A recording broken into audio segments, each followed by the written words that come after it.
Voice of పిఎస్ఆర్కి మిత్రులందరికీ మరోసారి స్వాగతం. ప్రతి ఏడాది ఆగస్టు 25 నుంచి సెప్టెంబర్ 8 వరకు జాతీయ నేత్రదాన పక్షోత్సవాలు జరుపుకుంటున్నాం. అలాగే ముగింపు రోజైన సెప్టెంబర్ 8న అంటే ఈ రోజున జాతీయ నేత్రదాన దినోత్సవంగా జరుపుకుంటున్నాం. ప్రభుత్వాలు ఈ కార్యక్రమాన్ని ఏదో మొక్కుబడిగా నిర్వహిస్తున్నాయి. ప్రజల్లో కూడా నేత్రదానం అనే మాట వినడమే కానీ తరచుగా దీని గురించి సరైన అవగాహన లేదని ఈ రంగంలో పనిచేస్తున్న మాబోటి వాళ్ళకి అర్థమవుతుంది. నేత్రదానాన్ని ప్రోత్సహించడం కోసం పక్షోత్సవాలు నిర్వహిస్తున్నప్పటికీ కూడా ప్రజల్లో దీనికి సంబంధించిన అవగాహన చాలా తక్కువగా ఉందనే చెప్పాలి.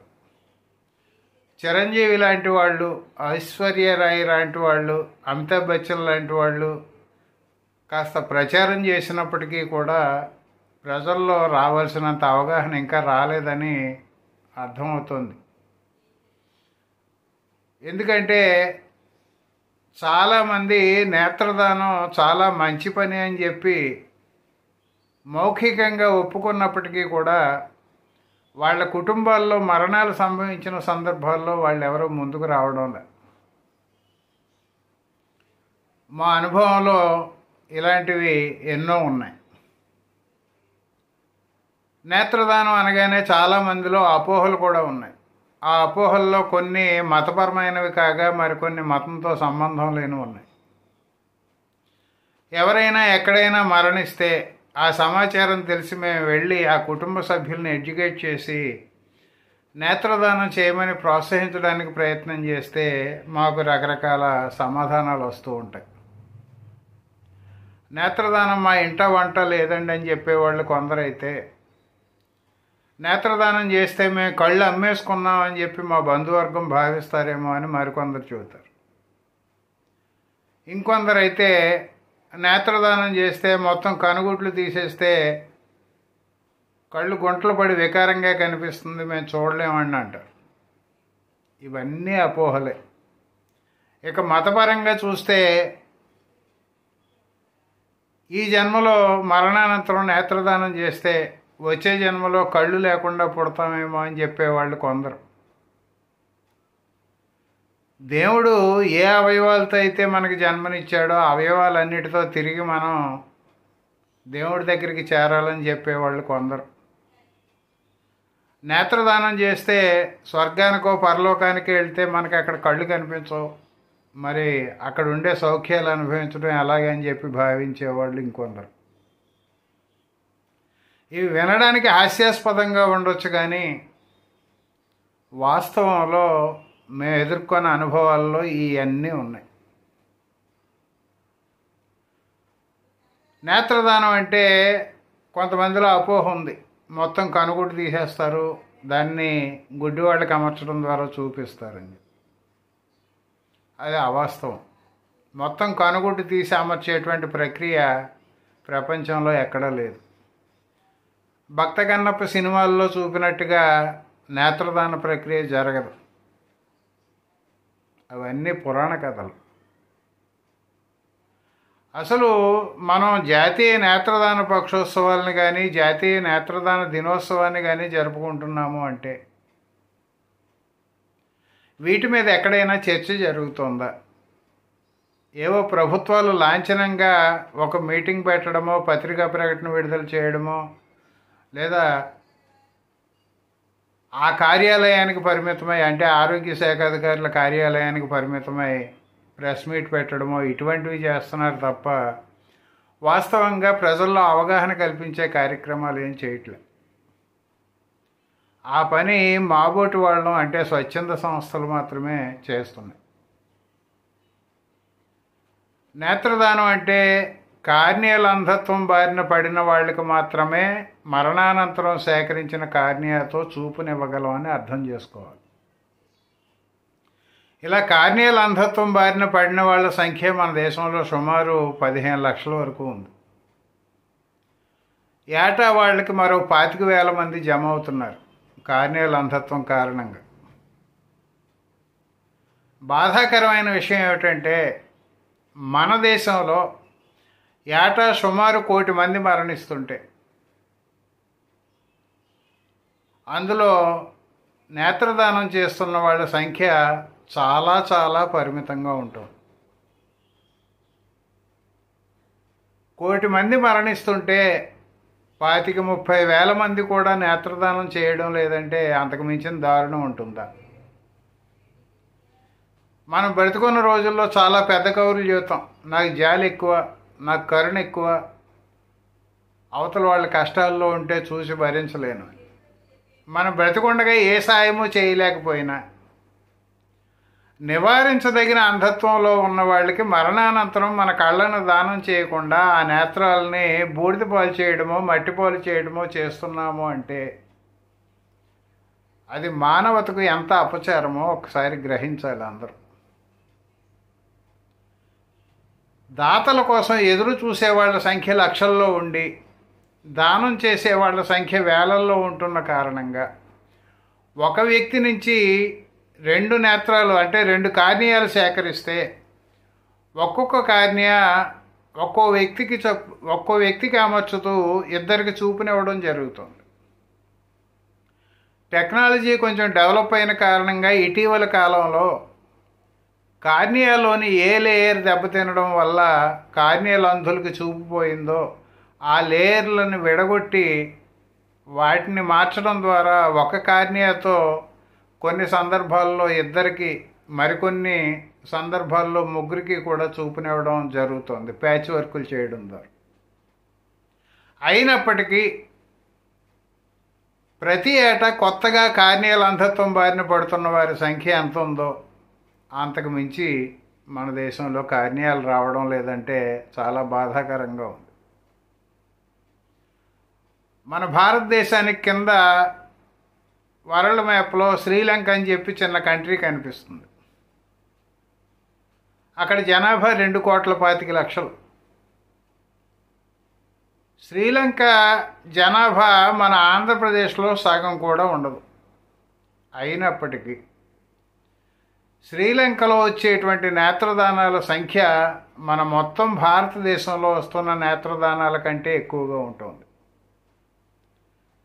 అక్కడ నేత్ర సేకరణలు జరిగిన తర్వాత వాళ్ళ అవసరాలు తీర్చుకోవడమే కాకుండా శ్రీలంక 64 దేశాలకు కార్నియాలను ఎగుమతి చేస్తోంది.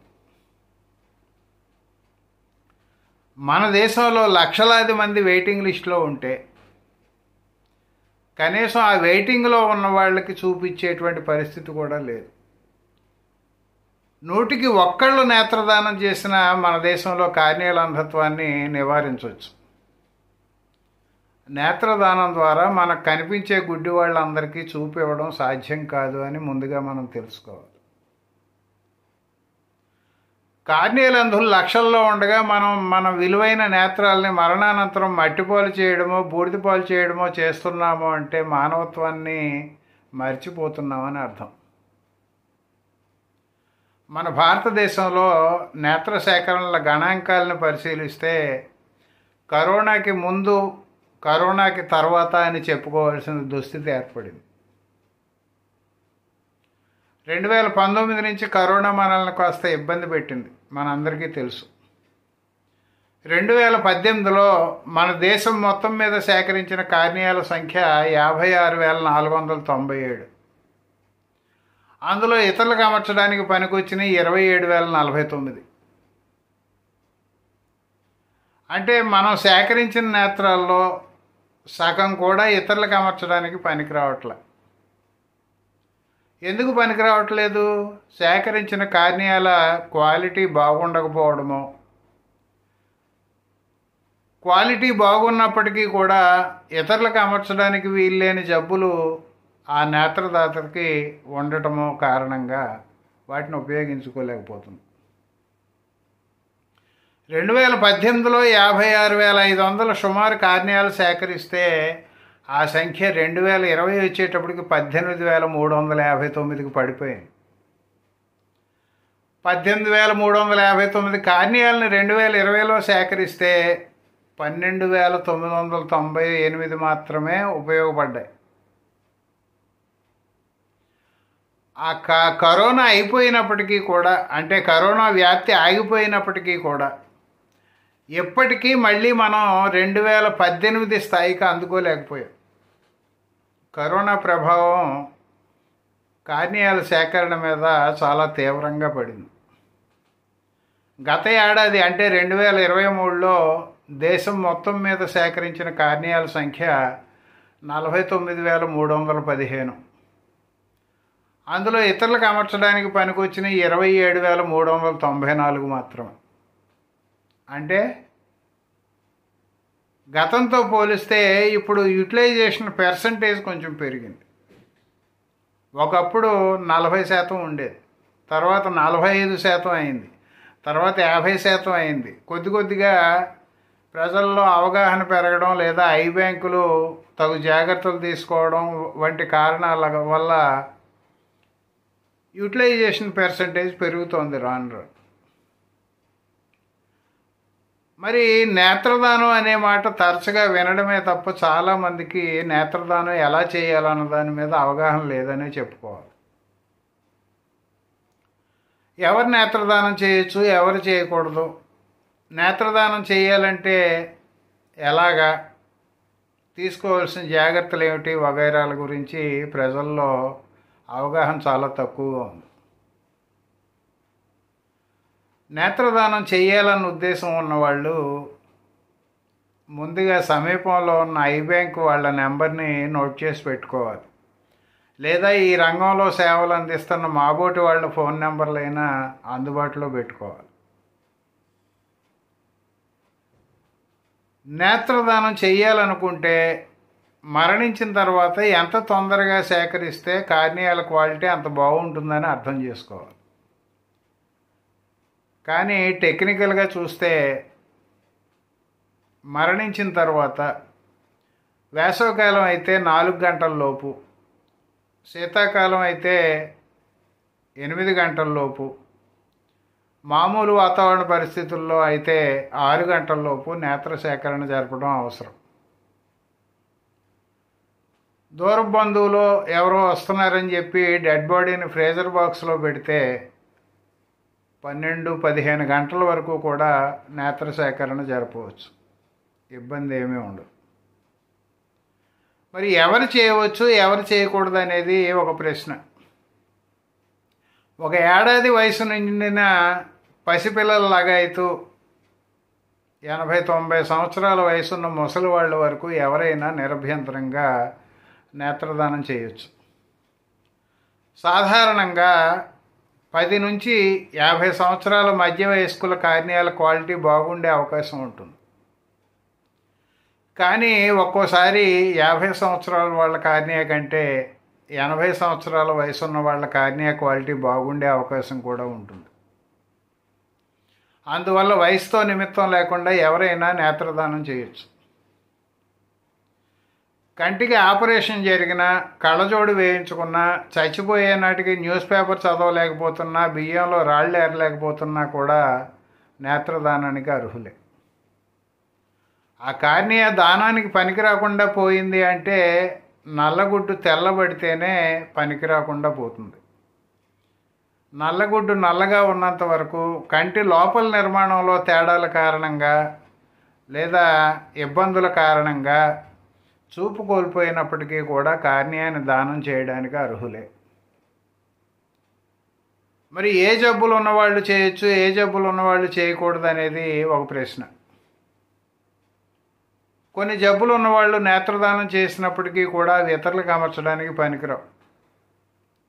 ఒక్కో సందర్భంలో చచ్చిపోయిన వ్యక్తి కళ్ళని కుటుంబ సభ్యులు దానం చేసినప్పటికీ కూడా ఆ వ్యక్తికి ఏ జబ్బులు ఉన్నాయో కుటుంబ సభ్యులకి పూర్తి అవగాహన ఉండకపోవచ్చు. కామెర్లతో మరణిస్తే నేత్రదానానికి అర్హులు కాదు. పిచ్చి కుక్క కరిసి రేబీస్ వ్యాధితో మరణిస్తే అర్హులు కాదు.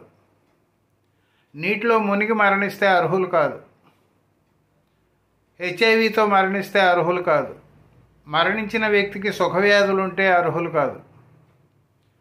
హెపటైటిస్ బి ఉంటే అర్హులు కాదు. హెపటైటిస్ సి ఉంటే అర్హులు కాదు. ధనుర్వాతంతో మరణిస్తే అర్హులు కాదు.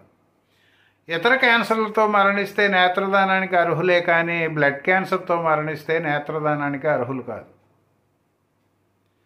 ఇలాగా కొన్ని వ్యాధులతో మరణించిన వాళ్ళు నేత్రదానం చేసినప్పటికీ కూడా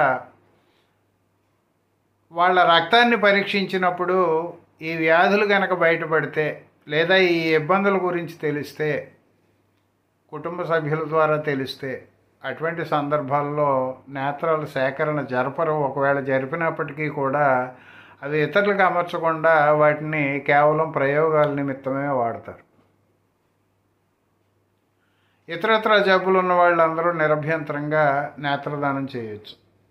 చాలామందిలో ఉన్న మరో అపోహ ఏమిటంటే, నేత్రదానం చేయాలంటే బ్రతికుండగా మనం వాగ్దానం చేసి ఉండాలి అని చెప్పి అనుకుంటూ ఉంటారు. నేత్రదానానికి వాగ్దానానికి సంబంధం లేదు. చాలా మెడికల్ కాలేజీలు ఒక దేహదానంలో మాత్రమే ముందస్తు వాగ్దానం చేశారా లేదా అని చెప్పి పట్టుపడుతున్నాయి తప్ప నేత్రదానానికి ముందస్తు వాగ్దానంతో ఏ పని లేదు. కేవలం కావాల్సింది ఏమిటంటే మరణించిన వ్యక్తి యొక్క కుటుంబ సభ్యులందరూ ఒక్క మాట మీదకి వచ్చి నేత్రదానం చేయడానికి మాకు అభ్యంతరం లేదు అని చెప్పి కన్సెంట్ లెటర్ మీద సంతకాలు పెట్టాలి. కుటుంబ సభ్యుల్లో ఏ ఒక్కరు అభ్యంతరం పెట్టినప్పటికీ కూడా నేత్ర సేకరణ జరపడం సాధ్యం కాదు. ఏ ప్రాంతంలో ఉన్నవారికైనా ఆ ప్రాంతంలో అందుబాటులో ఉన్నటువంటి ఐ బ్యాంక్ వారు లేదా ఐ డొనేషన్ సెంటర్ వారు 24 గంటలు సేవలు అందించడానికి సిద్ధంగా ఉంటారు. ఏ టైంలో మరణించినప్పటికీ డెడ్ బాడీ ఆసుపత్రిలో ఉన్నా, ఇంటి దగ్గర ఉన్నా, లేదా సెంటిమెంట్ల కారణంగా టైం అయిపోతుందని శ్మశానానికి తరలించిన అక్కడికే ఐ బ్యాంక్ వాళ్ళు తమ సొంత వాహనం మీద వచ్చి నేత్ర సేకరణ జరుపుతారు. దీనికి సంబంధించి ప్రధానంగా తెలుసుకోవాల్సిన మరో విషయం ఏంటంటే, నేత్రదానం చేయదలిస్తే ఏ జాగ్రత్తలు తీసుకోవాలి. నేత్రదానం చేయాలనుకున్నప్పుడు మృతదేహం యొక్క కనురెప్పలు తెరిచి ఉన్నట్లయితే వాటిని పూర్తిగా ముయ్యాలి. కనుగుడ్డు పొడిబారితే అది ఇతరులకు అమర్చడానికి పనికిరాదు. కార్నియాలో సెల్ కౌంట్ పడిపోతూ ఉంటుంది. అందువల్ల కనుగుడ్డు పొడిబారకుండా ఉండడం కోసం కనురెప్పలు మూసి తడిగుడ్డ కానీ దూది కానీ కంటి మీద పెట్టాలి. సెంటిమెంట్ల కారణంగా డెడ్ బాడీని ఇంట్లోంచి తీసుకెళ్ళిపోయి బయట ఎక్కడైనా పరుండబెడితే ఆ డెడ్ బాడీ మొహం మీద ఎండ పడకుండా చూడాలి. డెడ్ బాడీ ఇంటి పట్టునే కనుక ఉన్నట్లయితే ఫ్యాన్ గాలి మొహానికి తగలకుండా చూడాలి. విద్యుత్ బల్బులు లేదా తాత్కాలికంగా వెలిగించిన దీపాలు, పెట్రోమాక్స్ లైట్లు లాంటివి వాడితే తలకి దగ్గరలో పెట్టకూడదు. ఆ వేడికి కనుగుడ్లు పొడిబారిపోయేటువంటి అవకాశం ఉంటుంది. అంతేకాకుండా కొన్ని సందర్భాల్లో మెదడులో నరాలు చిట్లిన సందర్భాలు లేదా హార్ట్ అటాక్ వచ్చిన సందర్భాల్లో అప్పుడప్పుడు కొంతమందిలో నేత్ర సేకరణ అనంతరం రక్తం స్రవించేటువంటి అవకాశం ఉంటుంది కొద్దిగా. దాన్ని నివారించడానికి తల కనీసం ఒక 6 అంగుళాల ఎత్తులో ఉండేటట్టుగా చూడాలి. ఈ కొద్దిపాటి జాగ్రత్తలు పాటించినట్లయితే కార్నియాల క్వాలిటీ బాగుంటుంది. అవి ఇతరులకు అమర్చడానికి పనికొస్తాయి. మరి మనం చచ్చిపోయిన తర్వాత మన 2 నేత్రాలతో 2 కార్నియల్ అంధులకి చూపునివ్వడానికి అవకాశం ఉండగా వాటిని మట్టిపాలు చేయడం అంటే నివారించదగిన అంధత్వంలో ఉన్నవారికి సాయం చేయకుండా వాళ్ళని ఎల్లకాలము అంధత్వంలో ఉంచడానికే మనం ప్రయత్నం చేస్తున్నామా అనే ప్రశ్న వేసుకోవాలి. మనం బీదవాళ్ళమైన ధనికులమైన అందరూ కూడా చేయదగిన దానం నేత్రదానం. దయచేసి ఒకసారి ఆలోచించండి. ఈ వీడియో చూసిన తర్వాత మీకేమైనా సందేహాలు ఉన్నట్లయితే ఆ సందేహాల నివృత్తికి కామెంట్ల రూపంలో మీ సందేహాలను తెలియజేయండి. మీకు నిజంగా నేత్రదానం చెయ్యాలి అనేటువంటి భావన ఉంటే, మీరు ఉండేది ఏ ప్రాంతంలోనో తెలియజేస్తే అక్కడికి దగ్గరలో ఉన్న ఐ బ్యాంకుల నెంబర్లు ఇవ్వడానికి కూడా నేను సిద్ధంగా ఉన్నాను. దయచేసి ఆలోచించండి అని చెప్పి మనవి చేస్తూ, మళ్ళీ మరికొంత సమాచారంతో ఇంకో వీడియో చేస్తానని చెప్పి తెలియజేస్తూ సెలవు తీసుకుంటాను.